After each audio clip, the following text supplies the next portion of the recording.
ॐ सदाशिवसमारम्भां शङ्कराचार्यमध्यमाम् अस्मदाचार्यपर्यन्तां वन्दे गुरुपरम्पराम्।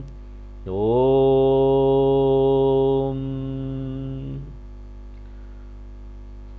5 स्तर के भक्ति योग के बारे में बताने के बाद अब कृष्ण भगवान बात कर रहे हैं ऐसे ज्ञानी के बारे में जिसने सफलतापूर्वक इन 5 चरणों को पूरा किया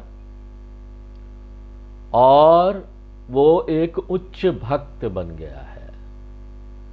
और ऐसा व्यक्ति जो 5 चरण वाले भक्ति योग को कर लिया है उसको हम पराभक्त बोलेंगे, अद्वैत भक्त बोलेंगे, अभेद भक्त बोलेंगे या ज्ञानी भक्त बोलेंगे। एक ऐसा भक्त जो इतने उच्च स्तर पर है, सबसे उच्च स्तर पर, उससे ऊंचा कोई स्तर ही नहीं है। अनिवार्य रूप से ऐसे भक्त को ज्ञानी ही होना चाहिए। और वो किस प्रकार का ज्ञान रखता है, किस प्रकार के ज्ञान से वो संसार में इतना आनंद प्राप्त करता है। वो जानता है कि उसका मूल स्वरूप जो है ना वो ईश्वर से अलग नहीं है, ईश्वर ही मेरा मूल स्वरूप है। और इस ज्ञान के कारण, इस अद्वैत भक्ति के कारण ये जो व्यक्ति है ना एक विशेष प्रकार का लाभ यहां पर प्राप्त करता है, फल यहां पर प्राप्त करता है, जिसको हमारे शास्त्र बोलते जीवन मुक्ति या मोक्ष। और पहली बात जो हमको यहां नोट करना है वो ये है कि ये जो लाभ है ना वो ऐसा कोई लाभ नहीं है ना जो मृत्यु के बाद आपसे वादा किया जा रहा है कि आपको मिलेगा। अगर मृत्यु के बाद वादा किया जाता कि मृत्यु के बाद आपको मिलेगा तो हम इसके लिए कभी नहीं आते हैं। कौन मृत्यु के बाद मिलेगा नहीं मिलेगा, वेरिफिकेशन करने का क्या तरीका बताइए। हम कैसे ये प्रूफ करेंगे कि हमको मिल गया। यहां पर जो आपसे वादा किया जा रहा है कि ये फल मिलेगा, ये हियर एंड नाउ, अभी यही। और जो भी लाभ ये जीवन मुक्त प्राप्त कर लिया है वो लाभ जो है मानसिक स्तर का है। हम यहां पर किसी रहस्यमय लाभ की बात नहीं कर रहे हैं या फिर कुछ ऐसे चमत्कारी शक्तियों की बात नहीं कर रहे हैं। सचमुच में आपको बोले ना, पूरे गीता में कृष्ण भगवान ने कहीं भी सिद्धि या चमत्कारी शक्तियों की बात नहीं की है। जीवन मुक्ति यानी हम ऐसे मन के स्वामी हैं जो ना फ्री है। किससे फ्री है, किससे स्वतंत्र है।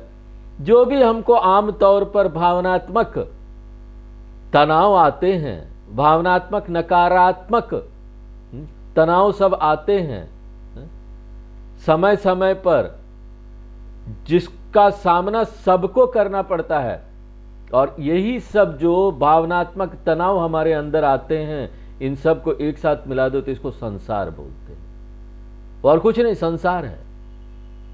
मूलभूत कमी का अनुभव अपने अंदर, अपने आप से हम खुश नहीं हैं। जो अभी वर्तमान में मेरे पास है उससे मैं खुश नहीं हूं। और यही क्रोध लेके आता है, यही लोभ लेके आता है, यही मोह लेके आता है, यही मद लेके आता है, यही मात्सर्य लेके आता है। ये सारी जो डिस्टर्बेंसेस है भावनात्मक स्तर पर, वो परमानेंटली हमको प्रभावित करते रहती है जागृत अवस्था में। इसलिए कृष्ण भगवान मोक्ष की परिभाषा क्या देते हैं? मोक्ष is a freedom, freedom from this fundamental mental problems. जो भी मानसिक समस्याएं यहां पर आती है, मूलभूत जो आती है, सबको आती है, उससे स्वतंत्रता प्राप्त कर लेना। और यहां पर जो 15वें श्लोक में भगवान बता रहे हैं, जो कि हम पिछले क्लास में देख रहे थे, कृष्ण भगवान 4 इस तरह के मूलभूत क्रोनिक मेंटल डिस्टर्बेंसेस के बारे में बात करते हैं, जिससे हर एक व्यक्ति को ना गुजरना पड़ता, उनको गुजरना क्या पड़ता, भुगतना पड़ता है। अब वो है हर्ष, अमर्ष, भय और उद्वेगई ही। सतत ये भावना जो है ना उतार चढ़ाव में आते जाते रहती है। एक समय ऐसा आता है हम बड़े अति प्रसन्न हो जाते हैं, उछल पड़ते हैं खुशी से। दूसरा ऐसा समय आता है कि हम एकदम नीचे ही गिर जाते हैं, हम बड़ी दुखी हो गए हैं। अमर्षा। क्रिकेट मैच चलता है ना इंडिया पाकिस्तान के बीच में, या फिर वोटिंग चल रही है झारखंड और महाराष्ट्र में। अभी वोटिंग हुई, गिनती का तारीख 23 तारीख, कभी कोई जीत रहा, कभी कोई, पूरे दिन ऊपर नीचे चढ़ाव, अरे मेरा पार्टी जीता कि नहीं। हर समय हमारा मूड कभी अच्छा हो जाता है, कभी खराब हो जाता है। भारतीय जनता पार्टी जीत रही है, वाह, चलो मूड अच्छा हो गया। फिर पता चला कहीं हार रही है, तो खराब हो गया।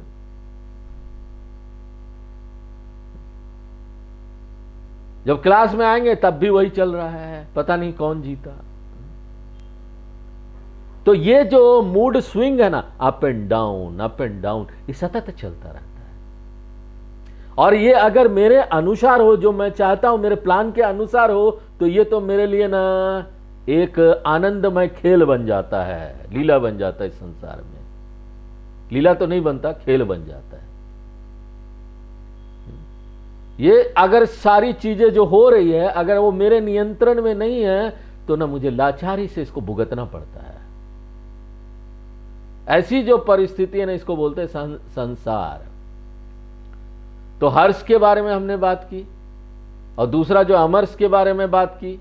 अमर्ष यानी असहिष्णुता, मेरे अंदर धैर्य ही नहीं है। अलग अलग स्तर पर यहां पर असहिष्णुता होती है।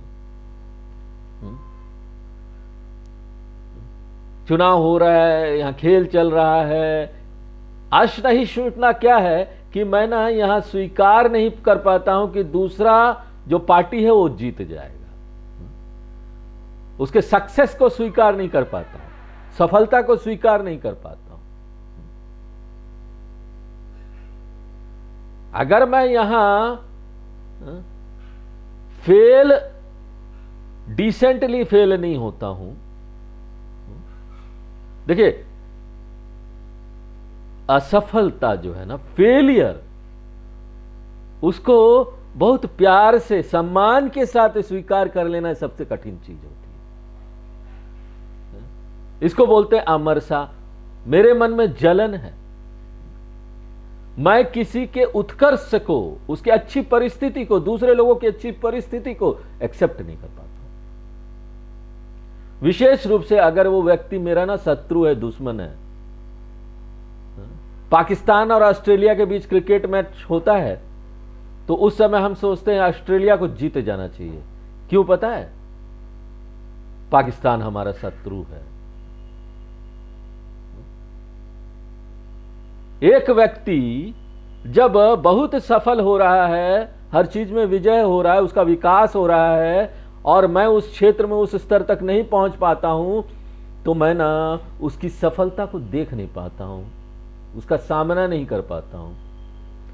उसकी बात भी कोई करता है ना, तो मेरा मन अशांत हो जाता है, और उस समय मैं ढूंढता रहता हूं कुछ ना कुछ चीजें, और दोष निकालता हूं। दोष कहां से निकाला जाए? अगर कोई मुझसे आके बोलता, अरे देखो वो जो बगल वाला पड़ोसी है ना, कितना महान है, उसने ऐसा ऐसा काम किया है, और हमको अंदर से जलन होगा, हम ढूंढेंगे दोष। हम बोला, अरे जाओ, रहने दो, तुम क्या जानते हो उसका निजी जीवन, मैं तो उसके घर में जाकर देखा हूं, ऐसा ऐसा करता है। तो ना हम हर समय कुछ ना कुछ ढूंढते रहते हैं ताकि उस व्यक्ति को नीचा दिखा सके। ये जो आदत है ना, ये जो जलन है, इसको बोलते हैं अमर्षा। और ये जो जलन है, इसका कोई इलाज नहीं है। शायद बाकी और जो चीज है, जो कमियां जिसको बोली जाती है, कमियां, वीकनेसेस है, उसका कोई ना कोई इलाज होगा, लेकिन जलन का इलाज ढूंढना बहुत कठिन है। इसलिए देखिए अलग अलग यहाँ क्षेत्र में, विषय के क्षेत्र में, विज्ञान के क्षेत्र में, यहां तक कि आध्यात्मिकता के भी क्षेत्र में यह होता है। अलग अलग स्वामी लोग लड़ते रहते हैं, एक दूसरे की निंदा करते रहते हैं, बोलते हैं अरे वो तो शंकराचार्य है ही नहीं, कोर्ट में केस चल रहा है, हम तो उसको शंकराचार्य मानते ही नहीं है। अरे वो क्या स्वामी है, उसका तो 100 शिष्य है, और मेरा क्या है, मेरा तो 90 ही शिष्य है, उससे 10 कम है। तो जलन हो जाता है। जलन की समस्या ना हर जगह है। इससे स्वतंत्र हो जाना और दूसरे व्यक्ति की श्रेष्ठता को सराहना, और वो भी मेरे अपने ही क्षेत्र में। एक जो डॉक्टर है वो ना सराह सकता है दूसरों की श्रेष्ठता को, एक क्रिकेटर की श्रेष्ठता को, उसको इसमें कोई समस्या नहीं आती। एक डॉक्टर है, एक संगीतज्ञ, शास्त्रीय संगीत में वो श्रेष्ठ है, उसको सराह सकता है। अल्लाह रखा हो गया, पंडित हरिप्रसाद चौरसिया हो गया, या बहुत सारे लोग हैं बहुत अच्छे हैं, बहुत अच्छा गाते हैं। अरिजीत सिंह बहुत अच्छा गाना गाता है बॉलीवुड में, कोई समस्या नहीं, हम उसको सराह सकते हैं। लेकिन क्योंकि हम डॉक्टर हैं, हमारे क्षेत्र में कोई अच्छा कर रहा होता है ना, कोई श्रेष्ठ है ना, बहुत कठिन हो जाता है मुझे वो स्वीकार करना। इसे बोलते डॉक्टर लोग ना सुनते ही नहीं है। डॉक्टर लोग मुझे गलत ना समझे, अगर कोई सुन रहा, कोई सुने बाद में यूट्यूब में डाले, तो अभी तो कोई नहीं है। एक डॉक्टर का जोक बोलते हैं कि एक पेशेंट आया और उसने अपने समस्या बताई। उसने बताया देखो मैं उस डॉक्टर के पास गया, तो ये जो डॉक्टर है उस डॉक्टर को अपना शत्रु, प्रतिद्वंदी समझता था। उसी क्षेत्र में वो भी डॉक्टर है, ये भी डॉक्टर है। और उसको बोलने लगा अरे वो तो बेवकूफ़ है, उसको कुछ नहीं आता है, उसने तुमको क्या एडवाइस दिया बोलो। नहीं नहीं डॉक्टर साहब, उस डॉक्टर ने तो मुझे ये बोला कि मैं आपके पास जाऊं। अरे क्या बेवकूफ़ी वाला एडवाइस दे दिया, बेवकूफ़ी वाले एडवाइस है, तो उसने तो मुझे बोला आपके पास जाओ। तो इस तरह से ना एक संगीतकार दूसरे संगीतकार को सराह नहीं सकता, अप्रिशिएट नहीं कर सकता। और कभी कभी तो ऐसा होता है ना, आध्यात्मिक क्षेत्र में भी एक स्वामी दूसरे स्वामी की श्रेष्ठता को स्वीकार नहीं कर सकता। यह बड़ी समस्या है। आपको पता है मोक्ष क्या है? इससे फ्रीडम प्राप्त कर लेना, स्वतंत्रता प्राप्त कर लेना मोक्ष है। सोचिए कितना वंडरफुल स्टेट ऑफ माइंड है ये, कितना अद्भुत मन हो जाएगा हमारा।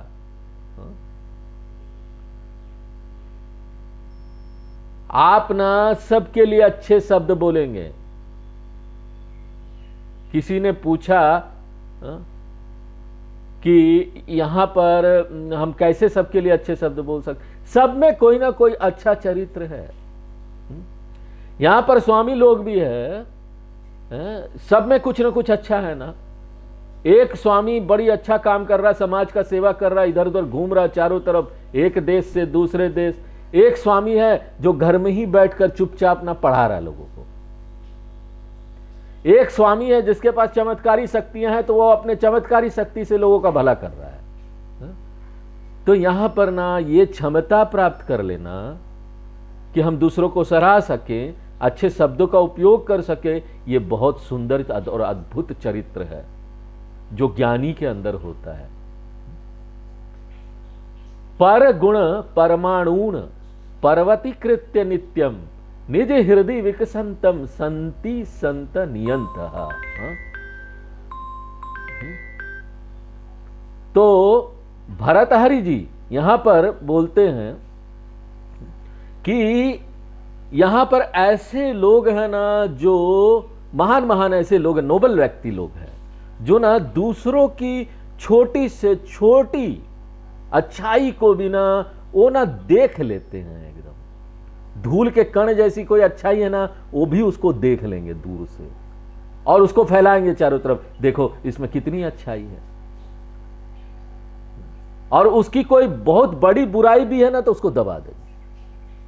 देखिए हमारे पास भी ये शक्ति है, लेकिन समस्या क्या है कि हम उसका उपयोग कहां करते हैं। हम उसका उपयोग ये करते हैं कि दूसरों में ना बड़ी से बड़ी अच्छाई भी है ना, हम उसको दबा देते हैं, और छोटा से छोटा धूल के कण के जैसा भी ना दोष ढूंढ लेंगे, दोष दिख जाता है दोष को मैग्नीफाई करके दिखा देते हैं। इसको बोलते संसार। इसलिए हर्षः मुक्तः अमर्षद मुक्तः। ये जो जलन है उससे स्वतंत्रता प्राप्त कर लेना, और दूसरा जो है ना भयाद मुक्तः। तो ये जो मुक्तः शब्द है ना, वो सबके साथ आप जोड़ दीजिए इस श्लोक में। तो अगली समस्या क्या? भयम। मूलभूत भय हमारे अंदर होता है ना, आंतरिक भय, जो कि बचपन से ही शुरू हो जाता है। बच्चे में मां को छोड़ना नहीं, डर लगता है, मां कहां चली गई। और ये जो डर है ना, किसी न किसी प्रकार से हमारे भीतर चलता रहता है, अलग अलग प्रकार उसका बन जाता है, मरते दम तक चलता जाता है, मरण सैया में रहते तब भी।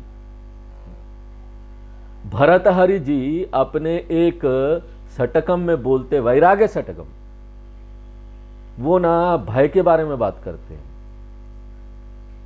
वो बोलते हैं भय इसलिए है क्योंकि ना हम यहां पर गलत गलत चीजों को पकड़े हुए हैं, और ज्यादातर चीज जिसको हम पकड़ते हैं ना, वो ना हमको किसी न किसी प्रकार का कोई भय लेके आता है, और वो ऐसी चीजों की लिस्ट देते हैं जिसको हम पकड़ के रखे हुए हैं, और वही कारण है सब भय का। तो भर्तृहरि जी बोलते हैं, भोगे रोग भयम कुलच्युति भयम वृत्ते नृपालाद भयम माने दैन्य भयम बले रिपु भयम रूपे जराया भयम शास्त्रे वादि भयम गुणे खल भयम कार्ये कृतांताद भयम, क्षमा कीजिए, काये कृतांताद भयम सर्वं वस्तु भयान्वितां भुवि निर्नाम वैराग्यमेवा भयम। आप समझ सकते ना, बहुत आसान है, संस्कृत है लेकिन आसान है। बोलते भोगे रोग भयम। अगर आप बड़े भोग कर रहे हैं ना, ज्यादा चीजें, हर चीज को खा रहे हैं, मजा ले रहे हैं सभी इंद्रियों का, एक दिन ये सब तो जाने वाला है और जल्दी चला जाएगा। और वो ज्यादा खाएंगे, ज्यादा अपने अंदर ले जाएंगे, भोग करेंगे, किसी भी इंद्रियों का भोग है, ज्यादा कोई चीज देख रहे हैं, ज्यादा खा रहे हैं, ज्यादा सुन रहे हैं, जरा कान में ये सब लगा है, कान का ना जो शक्ति है, क्षमता है, वो कम होते जाएगा। प्रेशर बनता है हर चीज में, हर इंद्रियों में प्रेशर बन जाता है। पता चला शुगर का समस्या हो गया, पता चला दांत ही खराब हो रहे हैं, ज्यादा बहुत बचपन में चॉकलेट खा लिया था, तो ये सब चलता रहता है। देखिए यहां पर जो भी चीजें आपको पसंद है ना, जनरली वो हेल्थ के लिए अच्छा नहीं होता। जो चीजें भी पसंद आएगी ना, बड़ा अच्छा लग रहा है, हेल्थ के लिए अच्छा नहीं है। और जो भी चीजें हेल्थ के लिए अच्छा नहीं है ना, वो आपको पसंद ही नहीं आएगा, उसमें कोई टेस्ट ही नहीं है। और वो बोलेंगे ये सारी चीजें बड़ी अद्भुत है, हेल्थ के लिए बड़ा अच्छा है, लेकिन टेस्ट कुछ नहीं। और जो भी चीजें हमको पसंद होगी, वो बोलेंगे हेल्थ के लिए अच्छा नहीं है। इसलिए भोगे रोग भयम। अच्छा है हम ना हर समय टीवी के सामने बैठे हुए हैं, पिक्चरें देख रहे हैं, हर समय पिक्चर पूरा दिन चल रहा है। एक आदमी इसका मजा ले सकता है, लेकिन ना ये बहुत सारे समस्या लेके आता है, भयम। उसके बाद बोलते कुलेच्युति भयम। मैं ना अपने परिवार या अपने कुल, अपनी पीढ़ी, अपनी परंपरा, कुल गोत्र आदि को लेकर बड़ा ही ना गर्व का अनुभव करता हूं। मेरे पिताजी थे वो घनपाठी थे, मेरे जो दादाजी थे वो जटावल्लभ थे, और मेरे जो परदादा थे वो अग्निहोत्री थे। ये सब ना वो जो वेदों के पाठ करने वाले लोग हैं ना, उनके नाम होते हैं। घनपाठी वो कुछ और पाठ कर सकता है, जटावल्लभ ऐसे थे मेरे दादाजी। आजकल तो लोग बोलते मेरे मालूम है पूरा गांव मेरे दादाजी का था। हाँ, और मेरे जो परदादा थे ना वो आईएएस थे, अरे आप तुम क्या हो? तो अपने कुल या फैमिली का बड़ा गर्व रखना, उससे क्या होगा मालूम है? अपने फैमिली का गर्व रखेंगे ना तो सतत भय बना रहेगा। क्यों भय बना रहेगा? क्योंकि ना आपके बच्चे पता नहीं आपकी परिवार की जो परंपरा है उसको बचा पाए कि नहीं पाए, वो क्या करें, पता नहीं, मुझे डर लगता रहता है। वो बड़े हो रहे हैं, जब तक छोटे हैं वो तो हमारे कंट्रोल में, माँ बाप का बस बात सुनते, नियंत्रण में है। जब बड़े हो जाएंगे तो हमारे कंट्रोल से बाहर चले जाएंगे। अभी हमको पता नहीं कल जाकर वो क्या करेंगे, फ्रीडम के नाम पर क्या क्या करने वाले हैं। माँ मैं लेके आ गया, आपने सोचा था बड़े अच्छे संस्कारी घर की लड़की लाएंगे, गया। तो ना संस्कृति के नाम पर देखिए क्या हो रहा है, वो किसको शादी करने वाले हैं। हमारे अंदर भय बना हुआ अपने बच्चों को लेकर, कौन आने वाले हैं, कैसा जीवन होगा, कैसा जीवन वो जिएंगे। और कोई ब्राह्मण परिवार का है तो सोचेंगे पता नहीं आपने जो यज्ञोपवीत किया है, ये जो पवित्र धागा लिया है उसका मर्यादा रखेंगे कि नहीं। ये सारी चीजों के लिए हम चिंतित हैं। शादी कर लिए तो पता नहीं परिवार कैसा लेके आएंगे। मैं अपने संबंधियों पर गर्व कर पाऊंगा कि नहीं कर पाऊंगा। और देखिए भारतीय समाज में क्या होता है, इन सब चीजों का बहुत महत्व है। प्रेस्टीज मेंटेन करते हैं, मेरा इज्जत बना रहना चाहिए। और भारतीय समाज में तो ऐसा होता है, माँ बाप जब बच्चों के लिए लड़का या लड़की ढूंढते हैं ना, उसमें मूल रूप से यही चीज देखते हैं कि हमारा इज्जत बना रहे। बाकी चीज लड़का कैसा लड़की कैसा सब कोई नहीं देखता, इज्जत बना रहना चाहिए। नहीं समाज क्या सोचेगा। दयानंद स्वामी जी बोलते हैं हमारी सबसे बड़ी और biggest problem is what you know, what others will say, दूसरे क्या बोलेंगे। इसलिए सतत भय बना रहता है, पता नहीं दूसरे क्या बोलेंगे। अगर बच्चों ने कुछ और कर दिया तो, और कुछ गलत काम कर दिया तो हम उसको ढकने का प्रयत्न करते हैं। मेरे बच्चे गलत काम है, ढक दो, ज्यादा लोगों को नहीं बताओ। लेकिन दुर्भाग्यवश गलत काम कुछ हो जाता है ना तो वो जल्दी ना पूरी जगह फैल जाता है। एक जेट प्लेन की तरह चारों तरफ फैल जाएगा। आपके पड़ोसों को, आपको पता चलने से पहले आपके पड़ोसी को पता चल जाएगा। और अगर आपने अच्छा काम किया ना, वो नहीं फैलता है। अच्छा काम कोई नहीं देखता है। और उसके बाद क्या होता, नहीं चारों तरफ ये समाज में फैल गया है, मैं तो किसी के यहाँ शादी अटेंड करने भी नहीं जा सकता हूं, मैं किसी के यहाँ पार्टी में भी नहीं जा सकता हूं, मैं क्या अपना चेहरा बाहर दिखाऊंगा, क्या मैं जिंदा रह पाऊंगा कि नहीं, ये सारी चीजें आती है। तो भर्तृहरि जी बोलते कुले च्युति भयम, च्युति यानी नीचे गिर जाना। आपका इज्जत खराब हो गया, नीचे गिर गया, डर बना हुआ है ना। ज्यादा अपना फैमिली का गर्व करेंगे ना तो डर बना रहेगा, भर्तृहरि जी बोलते हैं। हाँ? उसके बाद वित्ते निर्पालाद भयम, वित्ते, जब मेरे पास पैसा है ना बहुत, वो ना टैक्स का भय लगा रहेगा, पता नहीं सरकार का नोटिस कब आ जाए, इनकम टैक्स डिपार्टमेंट का नोटिस कहां से आ जाएगा। इसलिए मैं अलग अलग ना तरीका ढूंढता हूं अपने पैसे को कहां रखा जाए। इधर म्यूचुअल फंड, उधर शेयर्स, उधर छुपा के रखा जाए, उधर कोई प्रोजेक्ट आ रहा है उसमें डाल दो, प्रॉपर्टी में डाल दो। हाँ? और उसके बाद ये एक प्रोजेक्ट है, ये एक फाइनेंशियल स्कीम है, उसमें 35% मिल रहा है, बाकी जगह नहीं मिल रहा, वहां डाल दिया, बाद में पता चला जीरो मिला, जो पैसा था वो भी चला गया। वृत्ते नृपालाद भयम, उसको बोलते हैं माने दैन्य भयम। अगर मैं बहुत मान सम्मान वाला व्यक्ति, बहुत फेमस हूं, फेमस व्यक्ति लोगों को बड़ा डर लगा रहता है। फेमस होना बड़ा अच्छा बात है। देखो इतना अभिनेता नेता लोग है, सब फेमस हो जाते हैं ना, रील बनाया कोई फेमस हो गया, बहुत अच्छा है। लेकिन यूट्यूब में आप चैनल बनाइए, रील बनाइए, फेमस हो जाते हैं ना, पहले दिन तो 1 लाख व्यू मिल जाता है, उसके बाद पता चलता है दूसरा वीडियो बनाया तो उसमें व्यू ही नहीं है। उसको बनाए रखने के लिए ना कितना कुछ करना पड़ता है। एक बार में तो वायरल हो जाएगा, दूसरी बार पता नहीं। तो अगर और उसमें हमको खराब लगता है, हम इतना प्रसिद्ध हो गए थे, मेरा रील इतना फैल गया था, वायरल हो गया था, अब कोई देखता भी नहीं है। तो जितना ज्यादा हमको इज्जत मिलेगा ना यार, जितना ज्यादा हमारा मान सम्मान होगा, उतने ही ना हम अपने अपमान को लेकर चिंतित रहेंगे। अगर मैं एक आम व्यक्ति हूं ना, तो मैं ही कहीं भी जाकर किसी भी जगह भीड़ भाड़ में बैठ जाऊंगा, कोई समस्या नहीं है। लेकिन अगर मैं वीआईपी हूं ना, मेरा एक स्टेटस है, तो ना जहां चाहे मैं वहां नहीं जा सकता हूं। मुझे तो ऐसा जगह चुनना पड़ेगा जहां मेरा स्वागत होता है, आई एम वेलकम्ड। मेरा सम्मान सही तरीके से होना चाहिए। वो जो स्टेज है उसके सामने एक सोफा जहां रखा है वहां मुझे सीट मिलना चाहिए, मेरे लिए सही आसन होना चाहिए।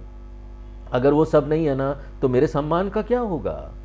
इसलिए जितना हम फेमस हो जाते हैं ना, उतना ही ज्यादा डर बना हुआ रहता है, उतने ही बेइज्जती का डर बना हुआ होता है। इसलिए लोग ना इसको लेकर ब्लैकमेल भी करते हैं। कोई रिपोर्टर आपके पास आ जाएगा, न्यूज रिपोर्टर, मेरे पास आपकी सारी कहानियां हैं, सब छाप दूंगा, ब्लैकमेल करेगा, और आप डर जाएंगे, भाई मेरा इतना मान है। माने दैन्य भयम, दैन्य यानी अपमान। भगवान बोलते हैं ना दूसरे अध्याय में, संभावितस्य चा कीर्ति मरणादिति रुच्यते। दूसरे अध्याय का 34वां नंबर श्लोक है। बोलते देखो अर्जुन, ये जो है ना अकीर्ति, तुम्हारा जो यहां मान सम्मान चला जाएगा ना, मरने से भी ज्यादा खराब है। तो ना देखो यहां पर मान अच्छा है या खराब? मान अच्छा है, लेकिन वो अपमान लेके आता है। और ये जो अपमान है ना, वो मृत्यु से भी खराब है। सोचिए, लोग मरना पसंद करते हैं, अपमान नहीं। अगर मैं एक बड़ा, और यहां पर फिर बोल रहे हैं बले रिपु भयम, अगर एक बहुत बड़ा राजा हूं, हर समय मैं डरा हुआ रहता हूं, पता नहीं मेरा जो पड़ोसी राज है मुझ पर अटैक ना कर दे, मेरा हमला ना कर दे, इसलिए सतत डर बना हुआ है एक पड़ोसी राज्य का। हमारे पास बल है, पावर है, पोजीशन है जीवन में, तो ना हमको हमेशा प्रतिद्वंदी का डर लगा रहेगा।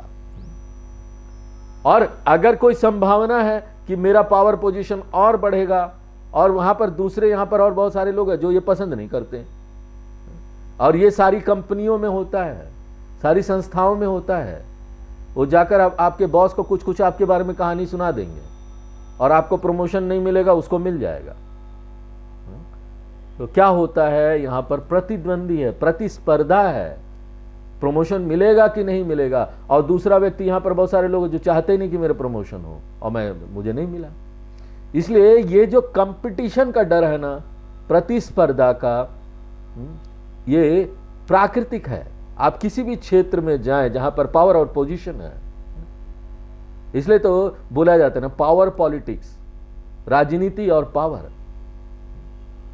जहां पावर आता है, पॉलिटिक्स आता है, वहां दुश्मनी आ जाता है, चारों तरफ आपके दुश्मन बन जाएंगे।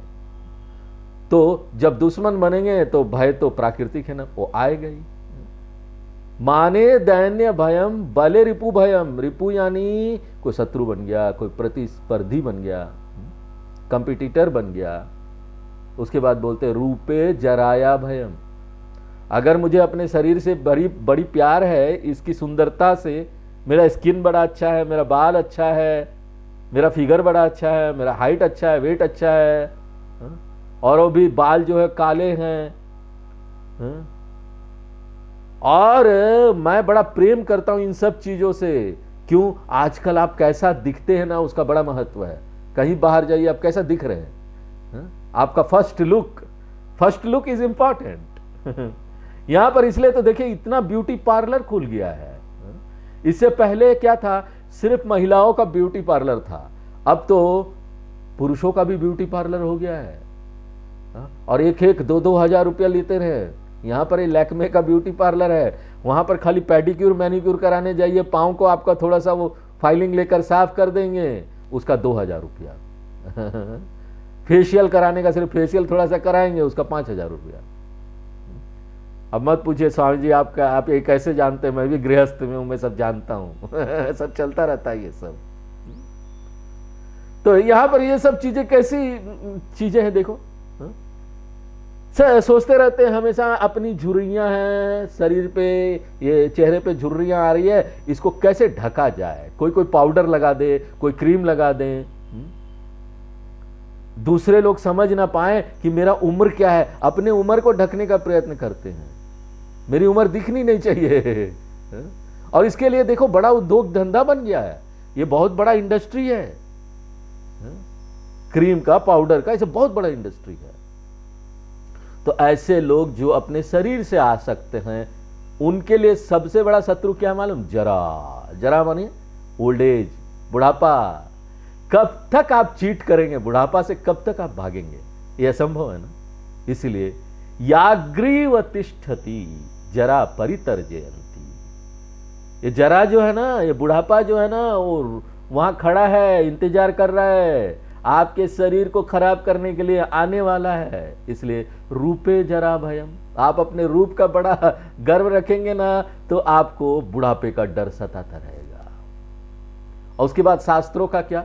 आपको बड़ा गर्व है ना, मुझे शास्त्रों का ज्ञान है, शास्त्र के अलावा दूसरा भी और विज्ञान है, विषय है, उसका ज्ञान है, मुझे संगीत का ज्ञान है, विज्ञान का ज्ञान है, चाहे आध्यात्मिक क्षेत्र में हो या साइंटिफिक क्षेत्र में हो। शास्त्रे वादी भयम, जब मैं बड़ा प्रतिबद्ध हूं अपने विषय को लेकर, मुझे ये सब पता है, अपने साइंसेस को लेकर, अपने थ्योरीज को लेकर, तो ना मैं दूसरे और लोग जो उस क्षेत्र में है ना, उससे डरता रहता हूं। कोई दूसरा व्यक्ति पता नहीं उसके पास कुछ और सिद्धांत हो हमसे भी ज्यादा अच्छा, इसलिए वादी भयम, मैं ना डर रहा हूं, भय लगा हुआ वादी लोगों का, चैलेंजर्स का, जो मुझे चुनौती दे सकता है। मैंने अपनी एक थ्योरी बनाई है, दूसरा एक चैलेंजर है जो चुनौती देने वाला है, वहां है। आप देखिए आजकल समाचार वगैरह में देखिए, इंटरनेट पर भी देखिए, कोई आएगा आपको बोलेगा ना नारियल का तेल बहुत अच्छा है, उसको लगाना भी चाहिए, खाना भी चाहिए। पता चला दूसरी जगह किसी ने रिसर्च किया है और उसने बोला नारियल का तेल एकदम अच्छा नहीं है, मत यूज करो। और जो बोलेगा नारियल का तेल अच्छा है ना, हो सकता है केरला से ही हो, वहां पर नारियल का तेल खूब खाते हैं, नारियल भी खाते हैं। और बोलेंगे कॉफी अच्छा है, कभी बोलेंगे चाय अच्छा है। कब और ऐसे भी आपको आर्टिकल मिल जाएंगे न्यूज में, वो बोलेंगे ना कि नहीं ये जो शराब पीना है ना वो अच्छा है, कभी कभी थोड़ा थोड़ा ले लीजिए, शरीर अच्छा रहता है, थोड़ा सा ना वो हार्ट के लिए अच्छा होता है। तो ना यहां पर अलग अलग थ्योरी है, अलग अलग सिद्धांत है, और उस थ्योरी को चैलेंज करने के लिए दूसरा एक व्यक्ति बैठा हुआ बोलेगा नहीं ये अच्छा नहीं है। इसलिए शास्त्रे वादी भयम, वादी लोगों का जो चुनौती देने वाला है उसका डर भय बना हुआ रहता है। अगर हम शास्त्रों में बड़ा प्रारंगत है, अरे वाह मुझे तो संस्कृत भी आती है, तुमसे बड़ा संस्कृत का ज्ञाता यहां बैठा है, ज्यादा मत बोलो। गुणे खल भयम, अगर मैं एक धार्मिक व्यक्ति हूं और मैं अपने जीवन में मूल्यों का पालन करना चाहता हूं, कुछ धर्म के मूल्यों का, सिद्धांतों का, तो यहां पर दूसरे लोग हैं ना जो मेरा मजाक उड़ाएंगे। आप जरा टीका लगा के चले जाइए स्कूल में, बच्चे नहीं जाते हैं, अपने बच्चों को टीका लगा के भेज दीजिए, सुबह तिलक लगाया, भगवान का पूजा किया, तो बच्चे ना स्कूल जाने से पहले वो तिलक को मिटा देंगे, नहीं पिताजी वो मेरा मजाक उड़ाएंगे। आप भी कहीं धोती पहन के चला जाइए, लुंगी पर, डर लगा, मजाक उड़ाएंगे लोग। विभूति कुमकुम लगा लिया, कौन है? यहां पर ऐसे लोग बैठे हैं जो इसको सराहते नहीं है, वो तो मजाक उड़ाएंगे, हंसेंगे देखकर। तुम क्या साधु बन गए हो? बड़ा साधु समझ रहे हो अपने को, टीका का लगा के आए हो क्या? तो बच्चे भी डरते हैं, स्कूल नहीं जाएंगे तिलक लगा के, स्कूल जाने से पहले तो उसको हटा देंगे, हमको लोग मजाक उड़ाएंगे, दूसरे बच्चे मजाक उड़ाएंगे। तो आप किसी चीज का पालन करने के लिए प्रयत्न कर रहे हैं ना, लेकिन यहां पर दूसरे और लोग हैं जो आपको भटका देंगे, दूसरे और लोग हैं जो आपकी निंदा करेंगे, दोष निकालेंगे, नीचा दिखाएंगे। और अगर इन सब बाधाओं के बाद भी मैं आगे बढ़ता हूं ना, ये कोई आसान काम नहीं है, ये ना एक एवरेस्ट की पहाड़ पर चढ़ने जैसा है। इसलिए गुणे खल भयम, धार्मिक व्यक्ति के लिए यहां पर अधार्मिक लोग हैं, अधार्मिक व्यक्ति लोग हैं जो अपना डर बनाए रखेंगे, परिहास का डर, आपका मजाक उड़ाया जाएगा उसका डर है, तो गुणे खल भयम, काये कृतांताद भयम। अगर मैं अपने शरीर से बड़ा आसक्त हूं ना, इससे पहले भी बोला था शरीर से आसक्त, तो शरीर की सुंदरता से आसक्त था इससे पहले वाला, लेकिन यहां पर क्या बोला जा रहा है, शरीर से आसक्त रहना। शरीर की सुंदरता से आसक्त रहेंगे तो बुढ़ापे का डर लगा रहेगा, लेकिन अगर शरीर से ही आसक्त है तो कृतांता का क्या मतलब होता है, कृतांताद भयम, यम धर्मराज, यमराज जी का भय बना रहेगा कि कब यमराज आ जाएं, मुझे ले जाएंगे। कोई नोटिस तो मिलने वाला नहीं है, मृत्यु नोटिस देके तो आएगी नहीं, कोई लेटर तो लेके आएंगे नहीं यमराज जी, ये लेटर है, आपका समय खत्म, मेरे साथ चलना होगा, 2 दिन बाद, 3 दिन बाद, 1 महीने बाद, ऐसा कुछ नहीं होगा। वो तो ले जाएंगे, तुरंत चला जाएगा, मुझे पता नहीं वो कब आएगा। इसलिए भर्तृहरि जी बोलते हैं कि कोई भी चीज इस संसार में आप पकड़ लीजिए, सब खत्म होने वाले हैं, नष्ट होने वाले हैं। अगर आपने उसको पकड़ के उस पर अपनी निर्भरता बना ली तो आप तो गए। तो यहां पर अभय का स्रोत क्या है, तो भर्तृहरि जी बोलते वैराग्य एवं अभयम, एवं एव, उसी में है और किसी में नहीं। वैराग्य में ही अभय है, बाकी किसी चीज में नहीं है। अपने ऊपर निर्भर रहना सीखिए, सेल्फ डिपेंडेंस, अपने पांव पर खड़ा रहना सीखिए, अपने व्यक्तित्व को शक्तिशाली बनाइए। और इसके लिए कोई जरूरी नहीं है कि दुनिया को आप एकदम नकार दीजिए, दुनिया को फेंक दीजिए, किसी से कोई मतलब नहीं है। आप यहां पर ना सब चीज का उपयोग कीजिए, उसको हैंडल कीजिए। अंग्रेजी में एक शब्द है हैंडल देम, उपलब्ध है ना, उसका मजा लीजिए जब तक उपलब्ध है, लेकिन उसके ऊपर निर्भर मत रहिए, उसके ऊपर अपना सहारा मत बनाइए। कोई चीज यहां सहारा नहीं है, सब चीज रखिए लेकिन सहारा किसी को नहीं बनाइए। अगर नहीं बनाएंगे तो कोई डर नहीं रहेगा। और हमने आपको जब दूसरा अध्याय पढ़ाया था गीता का, तो उसमें एक उदाहरण भी दिया था। 2 लोग डंडा लेके चलते हैं, आप देखेंगे मॉर्निंग वॉक में कई लोग होते हैं डंडा लेकर पूरा आराम से एकदम वॉकिंग कर रहे हैं, डंडे को स्टाइल में लेकर चलते हैं। और एक व्यक्ति होगा जो मॉर्निंग वॉक में डंडे को सहारा लेकर चल रहा है। तो जो डंडे को स्टाइल में लेकर चल रहा है ना, डंडा अगर गिर भी जाए ना तो नीचे नहीं गिरेगा, लेकिन जो डंडे पर सहारा लेकर चल रहा है, डंडा गिर जाए तो वो भी मुंह के बल गिरेगा, टूट जाएगा ना। इसलिए सहारा मत लीजिए। कल्पना कीजिए कि व्यक्ति है, उसने डंडा लिया हुआ है और पूरे तरीके से उसके ऊपर सहारा लिया हुआ, क्या होगा, डंडा गिरा, व्यक्ति गिरा।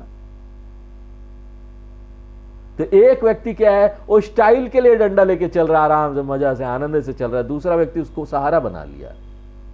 इसलिए मानसिक रूप से अगर आप किसी पर निर्भर रहते हैं तो भय आना ही आना है, भय को आप टाल नहीं सकते। कितनी भी चीजें आप अपने पास रखिए, कोई समस्या नहीं है, सिर्फ आप यहां प्रश्न पूछिए, मैं इसको पकड़ के आनंद से चल रहा हूं या मैं उसके ऊपर निर्भर हो रहा हूं। अगर आप निर्भर होने लगेंगे तो भय जाएगा नहीं, भय को टाल नहीं सकते। या ज्ञानी जो है ना, वो किसी चीज पर निर्भर नहीं रहता। तो हर्ष, अमर्ष, भय, और उसके बाद अगला क्या है, उद्वेग। उद्वेग यानी मानसिक अशांति, दुख, चिंता, इसका कारण है अमर्ष या भयम आदि। तो ये सारी जो नेगेटिव इमोशंस हैं वो ना दुख लेकर आती है, मेंटल डिस्टर्बेंस लेकर आती है, जो इससे स्वतंत्र है, मानसिक अशांति से, जो इन सब चीजों से आती है। ऐसा जो व्यक्ति है वो पराभक्त है, अद्वैत भक्त है।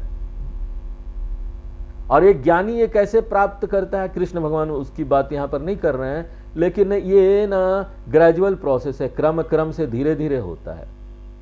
जैसे कि हमने आपको 7वें अध्याय में बताया था, ये जो यात्रा है ना, एक एक करके आप व्यक्ति इसमें आगे बढ़ता है। पहले व्यक्ति संबंधों पर, दुनिया पर निर्भर रहता है, फिर वो अपने आप को भगवान पर निर्भर करने लगता है, और धीरे धीरे फिर वो ना आत्मनिर्भर हो जाता है। पहले ना स्विच कीजिए, world dependence to God dependence, दुनिया के ऊपर निर्भरता से भगवान के ऊपर निर्भरता, जो कि ज्यादा अच्छा है ना, ज्यादा सेफर है। ज्यादा सुरक्षित है, क्योंकि यहां पर बाकी सारी जो चीजें हैं ना वो तो खत्म होने वाली, लेकिन भगवान कभी नहीं होंगे खत्म। इसलिए मैं ये खोज लेता हूं कि भगवान पर निर्भर रहना ठीक है, वो ज्यादा सुरक्षित है। उसके बाद मैं आगे क्या खोज लेता हूं कि ये जो भगवान है वो खुद ही हूं, मेरे ही अंदर है। और एक बार जब मैं अपने अंदर उस भगवान को खोज लेता हूं ना, तो भगवान पर निर्भर रहना इक्वल टू अपने ऊपर निर्भर रहना हो जाता है। और जब हम ये अपने ऊपर निर्भर रहना सीख लेते हैं ना, वही ना स्वतंत्रता प्राप्त कर लेना, उसी को मुक्त बोलते हैं, मुक्ति बोलते हैं, मोक्ष बोलते हैं। तो भगवान बोलते हैं ऐसा जो व्यक्ति है ना वो मेरे लिए सबसे प्रिय है। तो आज हम लोग यहीं विराम देते हैं, आगे फिर नेक्स्ट क्लास में देखेंगे। ओम पूर्णमदः पूर्णमिदं पूर्णात् पूर्णमुदच्यते पूर्णस्य पूर्णमादाय पूर्णमेवावशिष्यते। ओम शांति शांति शांति।